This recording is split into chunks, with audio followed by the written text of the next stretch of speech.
जानुको विकल्प रहेन। त्यसैले जनता समक्ष प्रस्तुत हुने निष्कर्ष अनुरूप हिजो 2077 साल पुष 5 गते प्रतिनिधि सभाको विघटन गरेर आगामी 78 साल वैशाखमा नयाँ निर्वाचन गर्ने निर्णय गरिएको बेहोरा म निवेदन गर्न चाहन्छु। सतहमा हेर्दा हिजो विकसित घटनाक्रम अप्रत्याशित र आकस्मिक जस्तो देखिए तापनि यो परिस्थिति लामो समयदेखि राष्ट्रिय राजनीति र मूलतः सत्तारूढ नेपाल कम्युनिस्ट पार्टीका केही नेताहरूका असङ्गत विकृत र जनअपेक्षा विपरीतका गतिविधिहरूद्वारा सिर्जना भएको हो। 2074 साल असोज 17 गते तत्कालीन नेकपा एमाले र नेकपा माओवादी केन्द्रबीच वाम गठबन्धन बनाएर निर्वाचन लड्ने र निर्वाचन लगत्तै पार्टी एकता गर्ने उद्घोष गरिएको थियो। यो निर्णय आम निर्वाचन मार्फत आम जनताद्वारा स्पष्ट रूपमा अनुमोदन भएको थियो। तर निर्वाचन पश्चात राष्ट्रिय राजनीतिलाई जनअपेक्षा अनुरूप अगाडि बढ्न नदिने विभिन्न विसङ्गत गतिविधि सुरु भए। सुरुमा सरकार गठनमा विलम्ब गराउने र जनादेश विपरीत अन्त्यहीन बार्गेनिङ र दबावमा राष्ट्रिय राजनीतिलाई अल्झाउने त्यति बेलाका गतिविधिहरू तपाईहरूको सम्झनामा ताजै छन् भन्ने ठान्दछु। बाधाहरू पन्छाउँदै सरकार गठन भयो र सरकारले जनअपेक्षा अनुरूप काम गर्न पनि सुरु गर्यो। त्यसपछि केही नेताहरूद्वारा निरन्तर रूपमा अस्थिरताका सन्देश र प्रयास जारी रहे। सरकार गठनको 1 वर्ष नपुग्दै कुनै नेताले मुलुक बाहिर गएर अस्थिरताको सन्देश छर्नुभयो भने कुनै नेताले प्रधानमन्त्री मुलुकमा नभएको मौका पारेर देश डुब्न लाग्यो भन्दै बचाउनका लागि माझी गुहार्न थाल्नुभयो। सरकार संविधानको कार्यान्वयनका लागि नयाँ कानुन निर्माण, संघीयताको कार्यान्वयन र मुलुकको सामाजिक आर्थिक रूपान्तरणमा केन्द्रित थियो। तर कतिपय साथीहरूका आँखा निरन्तर पद, प्रतिष्ठा र पद सोपानमा मात्रै केन्द्रित भए। आफ्नो काँधमा आएको ऐतिहासिक अभिभारा पूरा गर्ने गरी नीति निर्माण, राज्य सञ्चालन र जनपरिचालनमा केन्द्रित हुनुपर्ने नेकपालाई केही नेताहरूले आफ्ना असन्तुष्टि, कुण्ठा र आत्मकेन्द्रित सोचहरूको बन्धक बनाउने र निष्प्रभावी तुल्याउने प्रयास गर्नुभयो। दिदीबहिनी तथा दाजुभाइहरू, समस्या समाधानका लागि दुई अध्यक्षहरूका बीचमा कार्यविभाजन गरेर एकजना सरकार र अर्कोले पार्टी सञ्चालनमा केन्द्रित हुने निर्णय भएपछि समस्या समाधान हुने अपेक्षा गरिएको थियो। मैले सोही अनुरूप आफूलाई पूर्ण रूपमा सरकारमा केन्द्रित गरेँ। यसबीचमा पार्टी काम कति अगाडि बढ्यो, एकीकरणका बाँकी काम कति पुरा भए, महाधिवेशनको तयारी कति अगाडि बढ्यो र जनतालाई समस्या परेको बेला विशाल पार्टी पङ्क्तिलाई कति परिचालन गरियो। यसमा मैले केही भनिरहनु पर्ला जस्तो लाग्दैन। तथ्यहरू आफै बोल्छन्। तर सरकारलाई भने राम्रोसँग चल्न दिइएन। पार्टी घोषणापत्रको मर्म र समृद्ध नेपाल सुखी नेपालीको अभियानलाई हाँक्न सक्ने गरी योग्यता क्षमताका आधारमा मन्त्री परिषद पुनर्गठन गर्न खोज्यो भने आफ्नो र पराईका कित्ता काट गरेर टुम्बोमा पुग्न दिइएन। महत्त्वपूर्ण संवैधानिक अङ्गहरूमा रिक्तता सिर्जना हुन थाल्यो, पूर्ति गर्न पाइएन।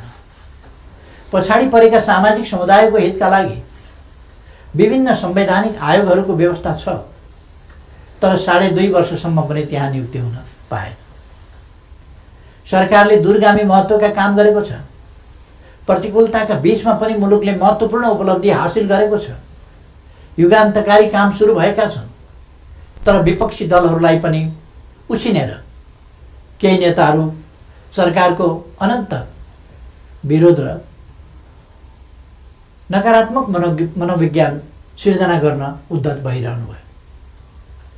सरकारले प्रस्तुत गरेका कतिपय प्रस्तावमाथि सार्वभौम संसदलाई छलफल पनि गर्न नदिइकन जबरजस्ती रोकेर राख्यो। विगत केही महिना यता सरकार कस्तो कठिनाइ बीच काम गर्न बाध्य भयो र कस्तो घेराबन्दीको शिकार भयो भन्ने बारेमा यहाँहरू अनभिज्ञ हुनुहुन्न भन्ने म ठान्दछु। मैले राज्य प्रणालीमा पनि र पार्टी संरचनामा पनि नेतृत्व हस्तान्तरणको एउटा वैधानिक प्रणाली बसाल्ने प्रयास गरे।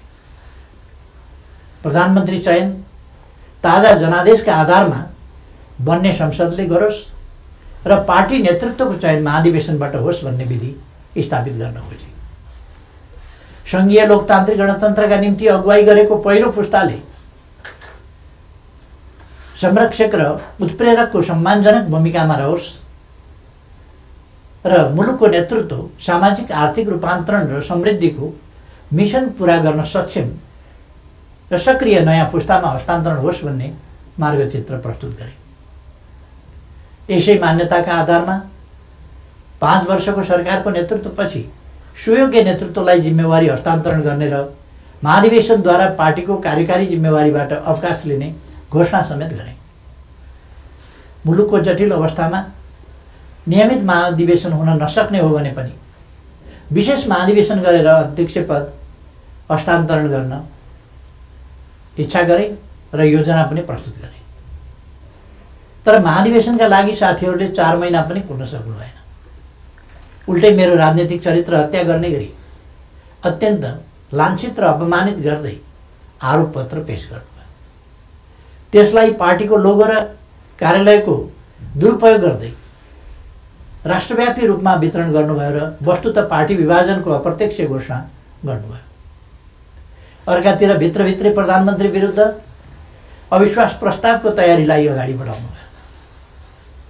पार्टी अध्यक्ष एवं संसदीय दलका नेतालाई थाहै नदिई संसद अधिवेशन बोलाउन हस्ताक्षर सङ्कलन गरेर साथीहरूले संविधान विपरीत पार्टी प्रणाली र पद्धतिमाथि यसअघि नै गम्भीर आघात पुर्याउनु भयो। यसपछि नै पार्टीभित्रको अवस्था निकै गम्भीर र सङ्कटपूर्ण बन्न पुगेको।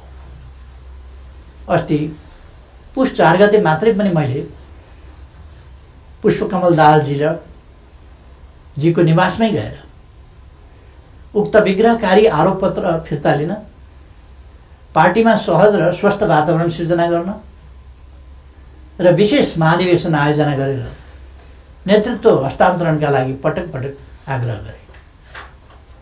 पार्टी एकीकरणको सङ्क्रमणकालीन प्रयोजनका लागि मनोनयनद्वारा गठन भएका र महाधिवेशन सम्पन्न गर्ने मुख्य दायित्व भएका पार्टीका नेतृत्वदायी कमिटीहरूलाई पार्टी विधान र एकीकरणको भावना विपरीत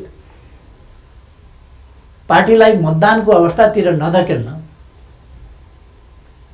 र कर्तव्यको लिकबाट बाहिर नजान बारम्बार आग्रह गरे। तर यस प्रयासलाई मेरो कमजोरी ठान्यो। केही भएको छैन, केही गरिने छैन भन्ने कुरामा अल्मल्याउँदै प्रधानमन्त्री विरुद्ध अविश्वास प्रस्तावको तयारी अगाडि बढाइयो। दिदीबहिनी तथा दाजुभाइहरू, सरकार विरुद्ध यसरी घेराबन्दी र दाउपेच गर्नुपर्ने जायज कारण के थियो र? सरकारले यस बीचमा राष्ट्रियतालाई सुदृढ गर्ने सन्दर्भमा ऐतिहासिक कामहरू गरेको छ।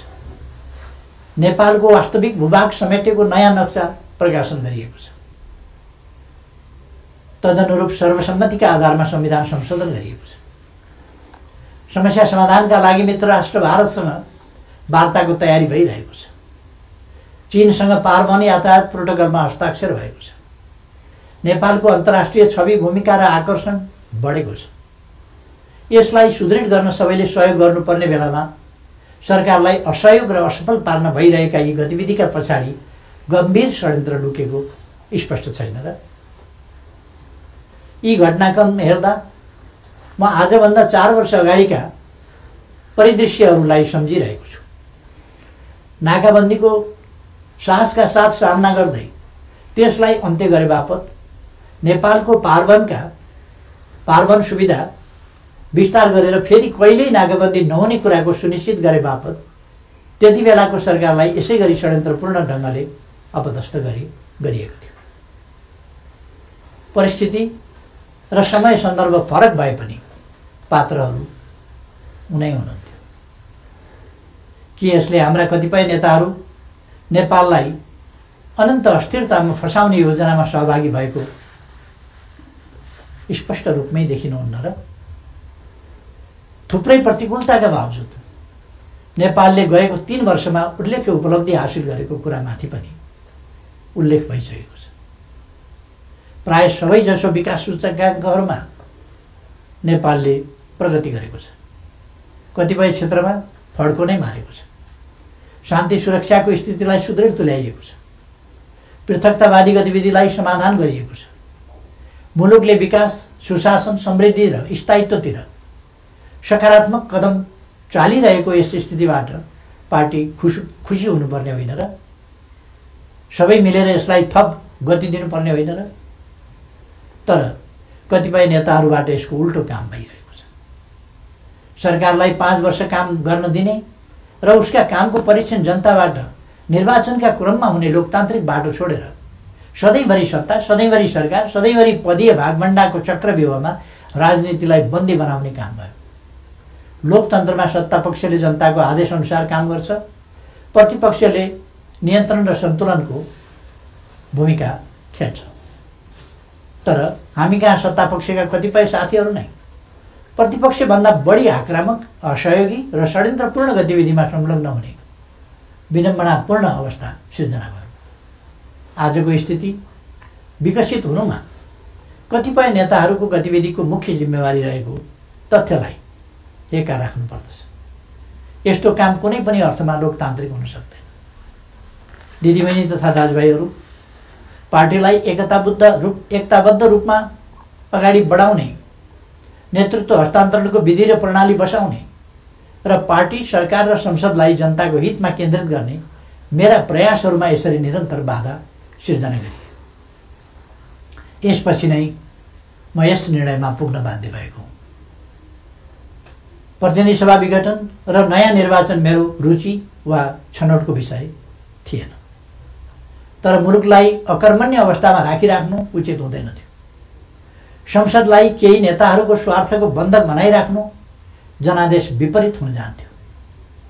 जनताको भावनाअनुसार काम गर्न अगाडि बढ्नै नसक्ने स्थितिबाट मुलुकलाई निकास दिनै पर्थ्यो। जनअनुमोदित नेकपाको यस सरकारलाई आफ्नै दलका नेताहरूले काम गर्न नदिने र दलभित्रको कचिङ्गनले प्रतिनिधि सभालाई पनि शिकार बनाउने अवस्था अन्त्य गर्नै पर्थ्यो।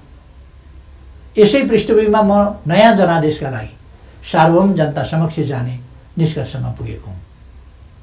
म अझै पनि विगतका सबै तिता पीडाहरूलाई बिर्सेर एकताबद्ध भई निर्वाचनमा सहभागी हुन कमरेडहरूलाई आग्रह गर्न चाहन्छु।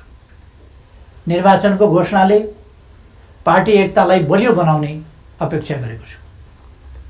पार्टी पहिलो शक्ति बन्नुमा, पार्टी एकता हुनुमा र पार्टीले विशाल जनसमर्थन प्राप्त गर्नुमा केपी ओलीको कुनै योगदान छैन। हामी पो निर्णायक हौँ भन्ने कमरेडहरूलाई पनि लोकप्रियता र क्षमताको मापन गर्ने यसले अवसर दिनेछ। प्रधानमन्त्री बन्न व्यग्र प्रतीक्षामा वा प्रयासमा रहनुभएका नेताहरूलाई पनि ताजा जनादेशले विकल्प दिनेछ। प्रतिपक्ष दललाई पनि आफ्ना एजेन्डा जनताबीच लैजान अवसर प्रदान गर्नेछ। निर्वाचन लोकतन्त्रको हातमा हो। यो सबैभन्दा उन्नत लोकतान्त्रिक अभ्यास तथा विधि पनि हो। जननिर्वाचित सरकारले काम गर्न पाउँदैन भने उसले पुनरावेदन गर्न जाने ठाउँ सार्वभौम जनता समक्ष नै हो। मैले यही बाटो अवलम्बन गरेको छु। पार्टीले मेरो नेतृत्वमा विगत आम निर्वाचनमा लडेको थियो। म पार्टी संसदीय दलबाट सर्वसम्मत रूपमा नेता चयन भएको थिएँ र त्यसै हैसियतमा प्रधानमन्त्री निर्वाचित भएको थिएँ। बहुमत प्राप्त दलको सर्वसम्मत नेतालाई काम गर्न नदिइएपछि बन्द कोठामा अनुचित र सिद्धान्तहीन सम्झौतामा अल्झिएर जनअपेक्षामा आँच पुर्याउनु मैले उपयुक्त ठानिनँ। जनतालाई फैसला गर्न दिनु नै सबैभन्दा लोकतान्त्रिक विकल्प हो भन्ने मैले ठाने।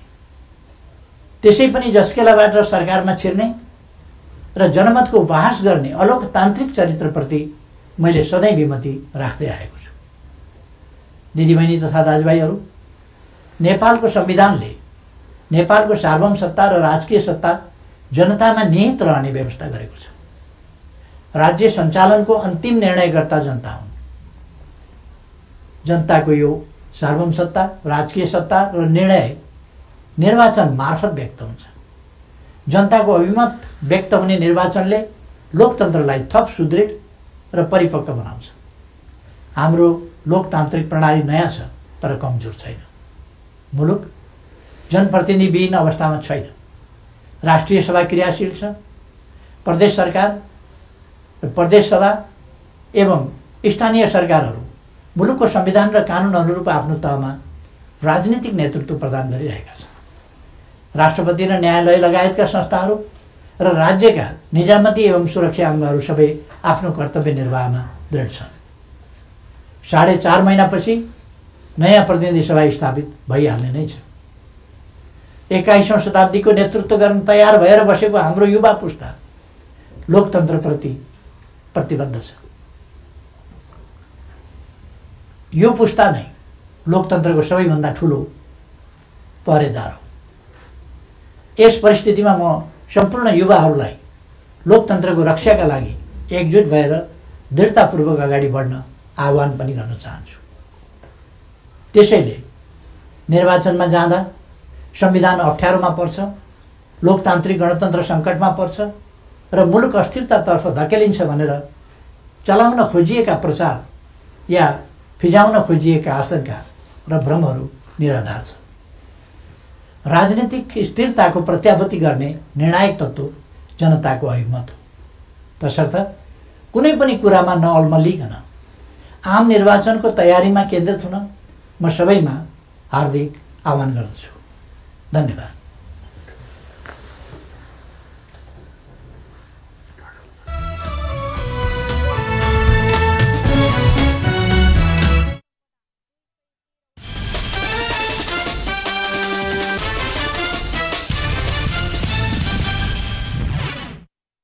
अर्घखाँचीको मालारानी गाउँपालिकामा भने देखिने छैनन् खरले छाएका घर।